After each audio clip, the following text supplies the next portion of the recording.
¿Sabías que una de cada 4 baterías necesita ser reemplazada? En O'Reilly Auto Parts prueban tu batería gratis. Y si necesitas una nueva, sus profesionales en autopartes pueden ayudarte a encontrar la batería Superstart correcta para tu vehículo y presupuesto. Prueba tu batería gratis en O'Reilly Auto Parts.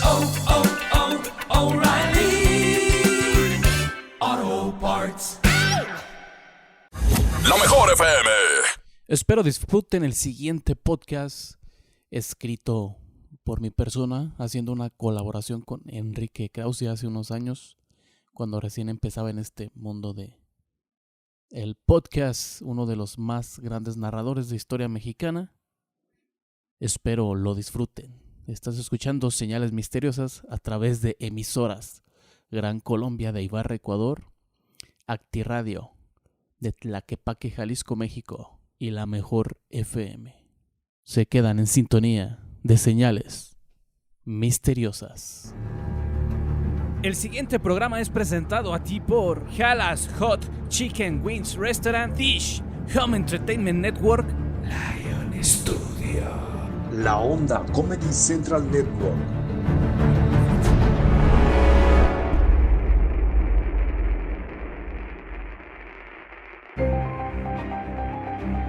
La historia de la humanidad es también la historia de sus grandes protagonistas. Hombres y mujeres sin los cuales es imposible entender el rumbo del planeta. Los aciertos y los errores de aquellos que en su momento estuvieron al mando de grandes ejércitos, países poderosos o grandes movimientos espirituales marcaron para siempre la humanidad.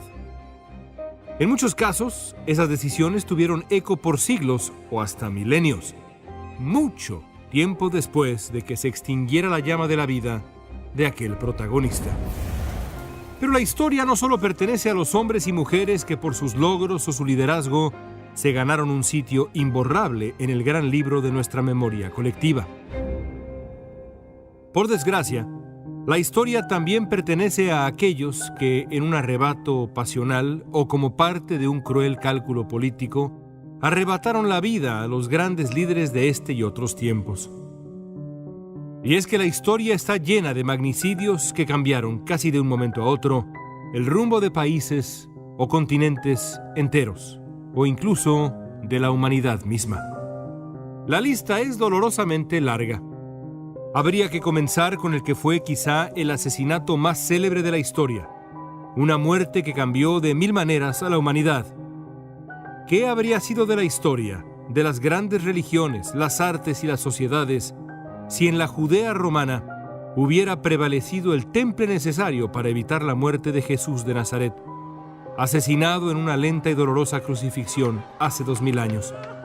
Si Pilatos hubiera demostrado el buen juicio y la templanza que se necesitaban para salvar y quizá liberar a Jesús, ¿qué destino habría tenido el cristianismo?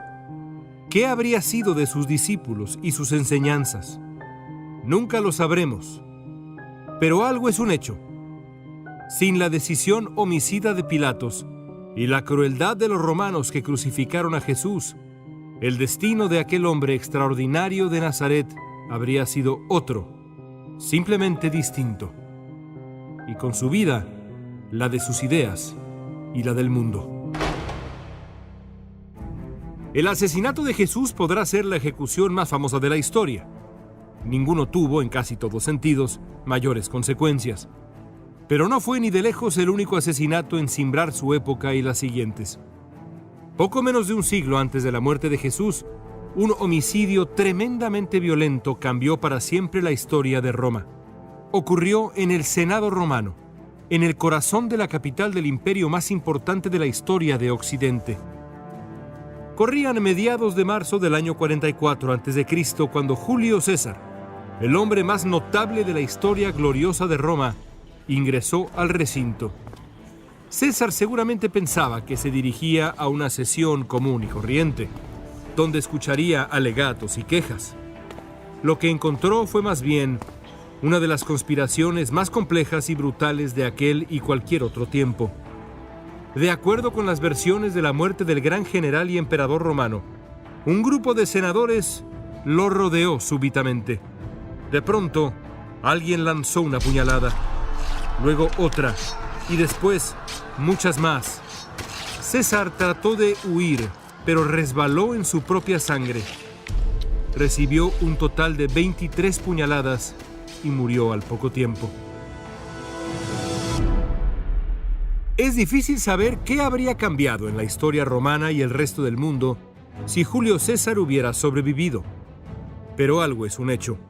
La decisión de los conspiradores de emboscar a César, hombre poderoso como Roma no había visto antes, cambió el rumbo de la sociedad romana. En vida, el gran César modificó la historia de Roma al imponer su voluntad desde su enorme capacidad y liderazgo militar. Su muerte trágica tendría también grandes consecuencias. Otros asesinatos han tenido secuelas muy específicas y dramáticas para la historia humana. Eso puede decirse del homicidio de Abraham Lincoln o la muerte de Mahatma Gandhi. El asesinato del primer ministro israelí Yitzhak Rabin a manos de un fanático de extrema derecha en 1995 cambió el rumbo de la lucha por la paz en Medio Oriente. En Chile, el homicidio atroz del presidente Salvador Allende trajo al poder una dictadura militar que duraría décadas. Y aunque es posible que su explosión habría sido inevitable de cualquier modo, la Primera Guerra Mundial comenzó gracias al asesinato a sangre fría en 1914 del archiduque austriaco Francisco Fernando a manos de un joven terrorista serbio-bosnio llamado Gavrilo Princip. Los disparos de Princip desencadenarían un conflicto que a lo largo de los siguientes 4 años le costarían la vida a 40 millones de seres humanos. De ese calibre fueron las consecuencias del acto homicida de un solo criminal. La historia de México está llena de magnicidios de consecuencias funestas. Varios héroes de la Revolución murieron asesinados. Venustiano Carranza, Álvaro Obregón, Francisco Villa, Emiliano Zapata. Pero fue el homicidio de Francisco I. Madero el que representa hasta la fecha la gran interrogante del México de la Revolución. ¿Qué habría pasado en México si la feroz conspiración contra Madero hubiera fracasado? ¿Qué habría sucedido si Madero hubiera sobrevivido los días violentos de 1913 para gobernar por el resto de su mandato? Quizá no habría ocurrido el resto de la Revolución Mexicana, o al menos no como la conocemos. Quizá nunca habría surgido el Partido Nacional Revolucionario, que años después se convertiría en el PRI, el partido hegemónico del siglo XX en México. Quizá. Lo único que sabemos, sin lugar a duda, es que el magnicidio de Madero, demócrata de cepa y hombre de bien, cambió para siempre el rumbo de su patria. Además de sus severas consecuencias, los grandes magnicidios de la historia tienen otra cosa en común. Con muy pocas excepciones, están todos envueltos en el misterio. Aunque en muchas ocasiones el culpable ha sido un individuo, responsable único de jalar del gatillo, activar la bomba o lanzar la puñalada definitiva, los magnicidios generalmente despiertan las más grandes teorías de la conspiración. Y es comprensible. Aunque es perfectamente posible que un solo hombre decida cambiar su vida por la del gran protagonista al que decide matar, suena más probable que una muerte de consecuencias tan grandes sea producto de una detallada planeación, de un proyecto oscuro y más grande. O quizá es solo nuestra obstinación por encontrar titiriteros, personas ocultas donde no hay más que demencia individual. En cualquier caso, algo es innegable. Los grandes asesinatos de la historia humana han dado siempre para hurgar en la tierra de las conjuras. En la historia moderna del mundo, ningún asesinato ha provocado mayor especulación que lo ocurrido el 22 de noviembre de 1963, cerca del mediodía, en el corazón de la ciudad de Dallas, en Texas. La víctima fue una de las figuras más emblemáticas de la política estadounidense en la segunda mitad del siglo XX, y la manera como perdió la vida ha dado pie a más de 6 décadas de especulación. Se trata del magnicidio del presidente de Estados Unidos, John Fitzgerald Kennedy. Para finales de 1963, John F. Kennedy había cumplido ya casi 3 años como presidente de Estados Unidos. Kennedy había llegado a la presidencia tras vencer al republicano Richard Nixon en la elección de 1960. Kennedy había ganado con claridad y comenzó su mandato con altos índices de popularidad. Era un hombre muy carismático. Kennedy también tenía la fortuna de estar casado con una mujer también muy popular, Jacqueline Bouvier. Ambos eran además relativamente jóvenes. Al comenzar su gobierno, Kennedy tenía solo 43 años, el segundo presidente más joven de la historia de Estados Unidos. Su esposa tenía apenas 31.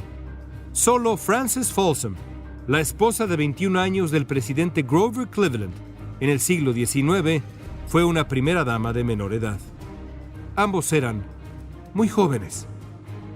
Para muchos en Estados Unidos, Kennedy, su esposa y sus 2 pequeños hijos representaban una promesa, la gran promesa de la segunda mitad del siglo XX, muy lejos de los años sombríos, de la Gran Depresión o las 2 grandes guerras mundiales.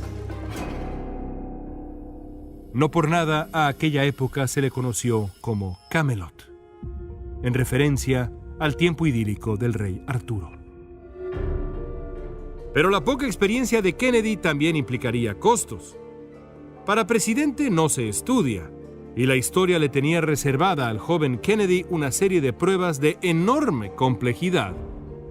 Ambas tuvieron que ver con Cuba, la isla a la que había llegado un polémico líder apenas unos meses antes del comienzo del gobierno de Kennedy. Otro hombre muy carismático y joven, Fidel Castro. La primera crisis de la presidencia de Kennedy ocurrió en 1961, cuando el presidente de Estados Unidos autorizó una ambiciosa operación militar para derrocar a Castro. La invasión, protagonizada por alrededor de 1.400 tropas de exiliados cubanos entrenadas por Estados Unidos, debía ingresar a tierra cubana en la llamada Bahía de Cochinos, en la costa sur de la isla. Aprovechando el supuesto factor sorpresa, las fuerzas cubano-estadounidenses avanzarían y reclutarían el supuesto apoyo de los cubanos, que los recibirían, o al menos eso pensaban las autoridades de Estados Unidos, como una suerte de libertadores. Nada de eso ocurrió. La invasión resultó un fiasco histórico. Las fuerzas de Castro se impusieron con facilidad y la operación de Bahía de Cochinos se convirtió en un fracaso sin precedentes para John F. Kennedy. Para bien y para mal, ese error de cálculo lo marcaría para siempre. Apenas 1 año y medio después del vergonzoso episodio de Bahía de Cochinos, la Casa Blanca de John F. Kennedy enfrentó un desafío más difícil. El 14 de octubre de 1962, un avión estadounidense captó imágenes de la construcción de una instalación de misiles en la isla de Cuba. Los detalles eran aterradores. A menos de 100 millas de la costa de Florida, la Unión Soviética y Cuba preparaban una instalación de lanzamiento de ojivas nucleares. Para Kennedy, la reacción frente a la osadía del líder soviético Nikita Khrushchev requería de un cálculo delicadísimo. Un movimiento en falso y el mundo corría el riesgo de enfrentar una tercera guerra mundial, esta vez con bombas nucleares. Al descubrimiento de la construcción en Cuba siguieron 13 días que cambiarían al planeta y al propio Kennedy. Kennedy y su gabinete consideraron todas las opciones. Varios de los hombres cercanos a Kennedy le aconsejaron ir a la guerra, buscar la confrontación total con la Unión Soviética, haciendo explotar finalmente la Guerra Fría. Pero Kennedy resistió. Ante la noticia de que buques soviéticos zarpaban con rumbo a Cuba llevando materiales para la polémica instalación militar, Kennedy anunció un bloqueo naval. Y entonces Kennedy y el mundo entero se dispusieron a esperar la reacción de Khrushchev. El futuro del mundo estaba en juego. Para fortuna de todos, el líder soviético dio marcha atrás y ordenó el regreso de los navíos de la discordia. La construcción de los misiles se detuvo al mismo tiempo que Kennedy se comprometió a no invadir la Cuba de Fidel Castro. Kennedy había salido avante, pero su doble confrontación con la Cuba revolucionaria había ya marcado su gobierno y su vida. Para 1963, la popularidad de John F. Kennedy había descendido. Atrás habían quedado los 2 primeros años en los que el electorado seguía embelesado con el joven pero novato presidente.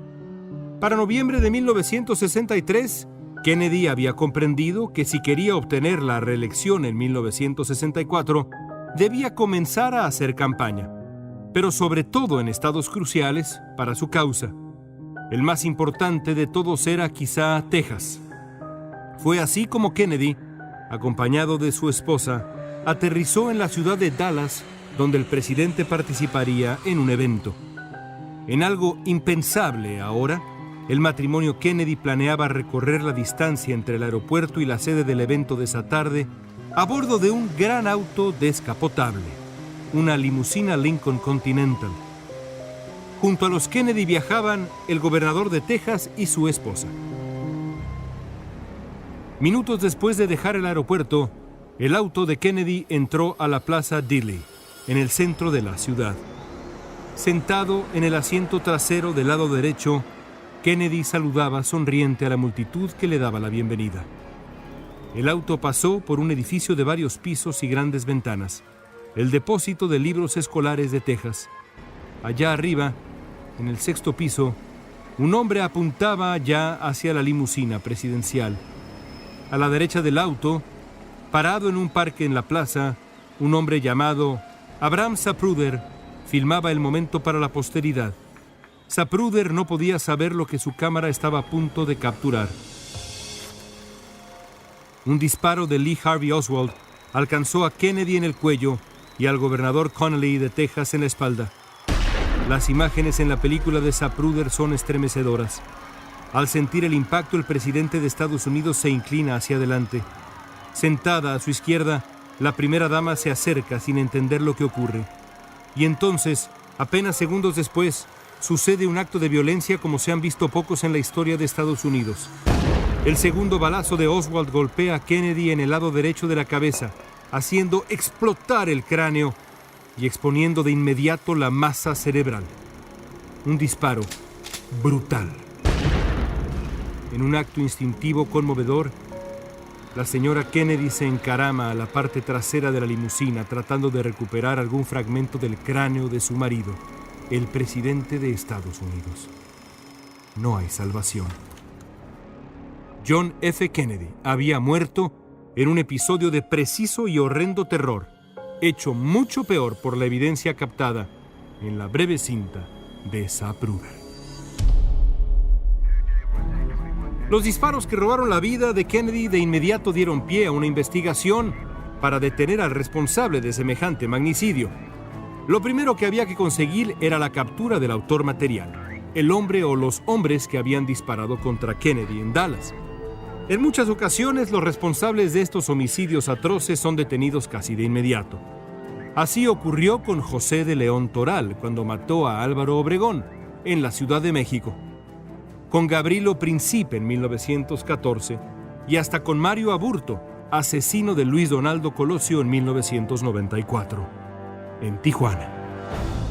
Algo parecido ocurrió con Lee Harvey Oswald, el asesino de John F. Kennedy. Aunque Oswald logró escapar del edificio desde donde había disparado contra Kennedy, un testigo lo había visto con detalle suficiente como para desatar una auténtica cacería en Dallas. Apenas 2 horas después de la muerte de Kennedy, la policía detendría a Oswald en un cine local. Al principio, Oswald negó haber matado a Kennedy. Dijo ser víctima de un complot. De inmediato, entre el duelo y la conmoción, la opinión pública estadounidense comenzó a preguntarse: ¿quién era realmente Lee Harvey Oswald? Este hombre que se definía como un marxista y parecía, por lo demás, enteramente normal. El único que sabía la respuesta a todas las dudas era el propio Oswald. Pero la historia tenía otras ideas. El domingo por la mañana, 48 horas después de la muerte de Kennedy, Oswald fue asesinado de un tiro en el abdomen por Jack Ruby, un empresario y mafioso local. Oswald moriría en el mismo hospital donde apenas un par de días antes había sido declarado muerto John F. Kennedy. Con ese disparo a quemarropa, Ruby le había robado a Oswald y a la historia de Estados Unidos la posibilidad de revelar la verdad. La asombrosa secuencia de eventos que comenzó con el asesinato de John F. Kennedy y culminó con la muerte en televisión y en vivo de su presunto homicida Lee Harvey Oswald dio paso casi de inmediato a toda una corriente de pensamiento conspirativo en la sociedad de Estados Unidos. No era posible, pensaban muchos, que la misteriosa y súbita muerte de Kennedy y el no menos impactante desenlace de la vida de su asesino fueran algo normal. Algo más estaba detrás. El magnicidio no podía ser obra de un solo hombre, aunque estuviera inspirado por odios ideológicos, ni aunque hubiera sido radicalizado por motivos geopolíticos. Tenía que haber algo más detrás de la muerte de Kennedy, el primer magnicidio de ese calibre en Estados Unidos desde la igualmente terrible muerte en 1865 de Abraham Lincoln en un teatro en la capital de Washington. Como muchas veces ocurre cuando la sociedad es testigo de la muerte violenta de uno de sus grandes protagonistas, Estados Unidos comenzó a buscar afanosamente un culpable más grande, una mano que moviera los hilos, una conspiración detrás de los hechos terribles de aquel mediodía en Dallas, Texas. Apenas unas semanas después de la muerte de Kennedy, el nuevo presidente, Lyndon Johnson, estableció la llamada Comisión Warren, formada por un grupo de eminentes estadounidenses con el propósito explícito y único de descubrir la verdad objetiva detrás del asesinato de John F. Kennedy. La comisión tendría la encomienda de encontrar, si lo hubiera, a algún cómplice de Oswald. La comisión tardó un año en investigar todo lo ocurrido en Dallas. El resultado fue un reporte de cientos de páginas cuyas conclusiones no callaron los rumores. En muchos sentidos hicieron todo lo contrario. Antes que nada, la Comisión Warren determinó que el total de disparos en contra de Kennedy había sido 3, aunque el presidente sufriera solamente 2 impactos, el último claramente fatal. La comisión también descartó que hubiera un segundo tirador, una de las teorías que habían comenzado a extenderse en Estados Unidos. La precisión de los disparos y la trayectoria hacía suponer a muchos que tenía que haber existido un segundo francotirador en algún lugar de la plaza. La Comisión Warren determinó que eso no había sido así. La reacción de un segmento de la opinión pública fue de escepticismo inmediato. No era posible, pensaban los que ya empezaban a difundir teorías de la conspiración, que una sola bala mágica penetrara con esa impresionante precisión tanto a Kennedy como al gobernador de Texas sentado frente a él. La comisión también concluyó que no había evidencia alguna para sugerir una conspiración más amplia, ya fuera en el asesinato de Kennedy o en el homicidio posterior de Lee Harvey Oswald. Y para frustración de toda la sociedad estadounidense y del mundo entero, que seguía obsesivamente todo lo relacionado con el asesinato de Kennedy y sus secuelas, los miembros de la Comisión Warren determinaron que era imposible, con la evidencia existente, determinar a ciencia cierta los motivos que habían llevado a Oswald a realizar uno de los homicidios más dramáticos en la historia del siglo XX. Creada para borrar todas las dudas de la conciencia estadounidense, la Comisión Warren consiguió en muchos sentidos lo opuesto. A partir de ese momento, a finales de 1964, comenzaron a surgir diversas teorías sobre quién realmente había matado a John F. Kennedy. Las primeras 2 teorías de la conspiración se concentraron en lo primero, el acto en sí. Kennedy había sido asesinado de 2 disparos de una precisión casi quirúrgica mientras viajaba en un auto en movimiento. El segundo disparo en particular requería de una enorme habilidad, incluso hoy, cuando las herramientas de la guerra disponibles para un francotirador son mucho más letales y precisas. Desde el 6º piso del edificio donde se encontraba Oswald hasta el auto presidencial en movimiento había una distancia de 81 metros. El calibre de habilidad o de suerte que se requiere para conseguir ese disparo hizo dudar a muchos. La teoría más común es que alguien misteriosamente colocado en una pequeña ladera en la plaza había disparado contra Kennedy desde otro ángulo. Científicos aficionados comenzaron a presentar distintos cálculos geométricos para sugerir las trayectorias diferentes. Aún así, nadie jamás encontró evidencia clara o contundente de que había existido un segundo francotirador en Dallas. Otra teoría de la conspiración se refería a un hombre misterioso parado sobre el césped apenas a unos metros del auto de Kennedy al momento exacto del disparo fatal. Las dudas sobre este hombre tenían que ver con un detalle tétrico. En un día completamente soleado en Dallas, el hombre tenía abierto un gran paraguas color negro. Las dudas sobre la identidad del hombre del paraguas llevaron a muchos a suponer que de alguna manera este hombre había construido un arma dentro del paraguas y había disparado usando un mecanismo digno de alguna película de James Bond. La verdad de la identidad y las intenciones del hombre del paraguas resultaron al final mucho menos hollywoodenses. El hombre llamado Louis Stephen Witt había decidido presentarse ese mediodía en la plaza en Dallas con un paraguas abierto en referencia al apoyo que en su momento había dado el padre de Kennedy en la Segunda Guerra Mundial a la posición del primer ministro inglés Chamberlain, que había apostado por apaciguar a Adolfo Hitler antes de confrontarlo. Chamberlain acostumbraba a llevar consigo siempre un paraguas. De ese modo, ninguna teoría de la conspiración había podido comprobar que el responsable material del asesinato de Kennedy fuera otra persona que Lee Harvey Oswald. Pero en la historia de los grandes asesinatos, a veces hay menos dudas sobre quién jaló el gatillo, en contraste con la curiosidad que genera quién pudo estar detrás, moviendo los hilos, urdiendo el complot. ¿Quién planeó el homicidio?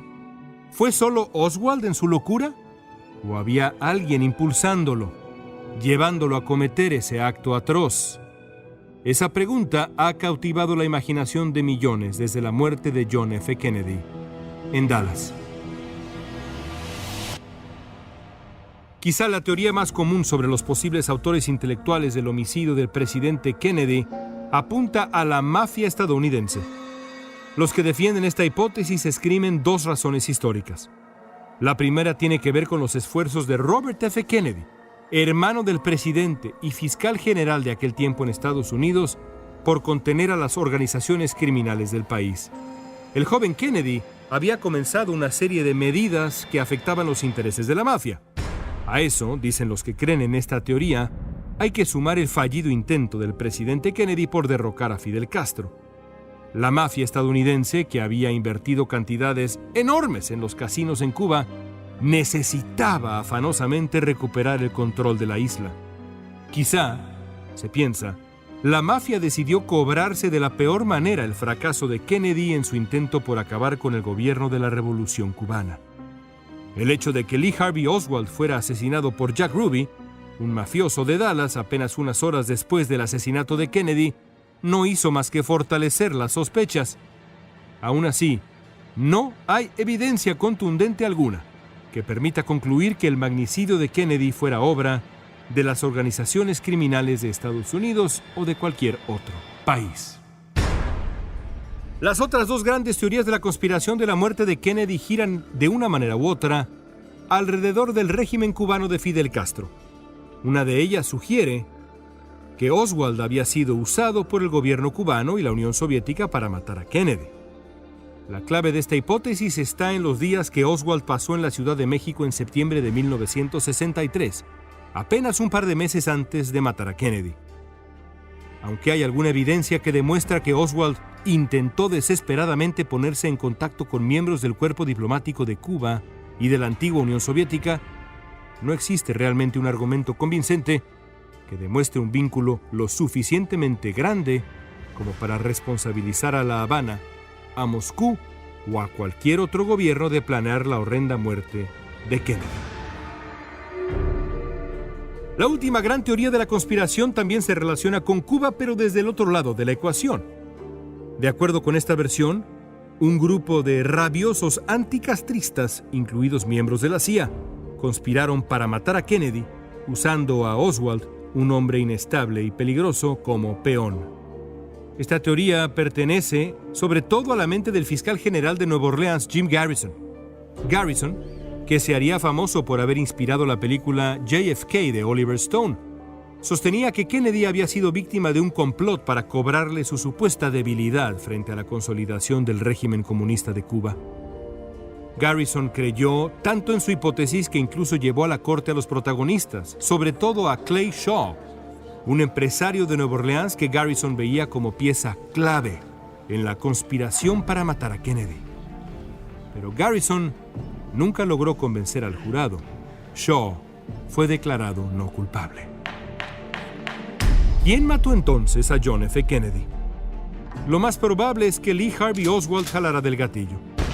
Pero, ¿hubo alguien detrás, planeando el magnicidio que cambiaría el siglo XX estadounidense? ¿Fue solo Oswald? ¿O un grupo de conspiradores que se han esfumado tal vez para siempre? ¿Fue solo Oswald? ¿U otros tiradores convergiendo para robarle la vida al joven presidente de Estados Unidos? Quizá algún día lo sabremos a ciencia cierta. Hasta hoy, sin embargo, el gobierno estadounidense mantiene bajo llave, calificadas como confidenciales, miles de hojas de la investigación del caso. Incluso, el vestido color rosa que llevaba Jacqueline Kennedy está guardado, esperando el paso del tiempo, testigo invisible de un crimen terrible. Tal vez con los años alguien logre descubrir la clave de quién realmente condenó a morir a John Fitzgerald Kennedy, un mediodía soleado en el corazón de la ciudad de Dallas, Texas. Por ahora, como tantos otros asesinatos de grandes líderes, la muerte de Kennedy sigue envuelta en la nube del misterio.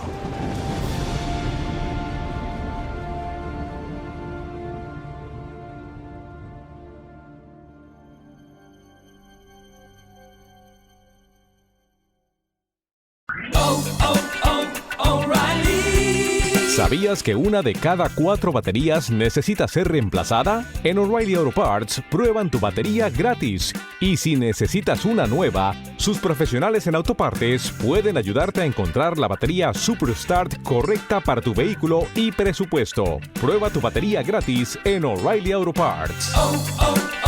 O'Reilly.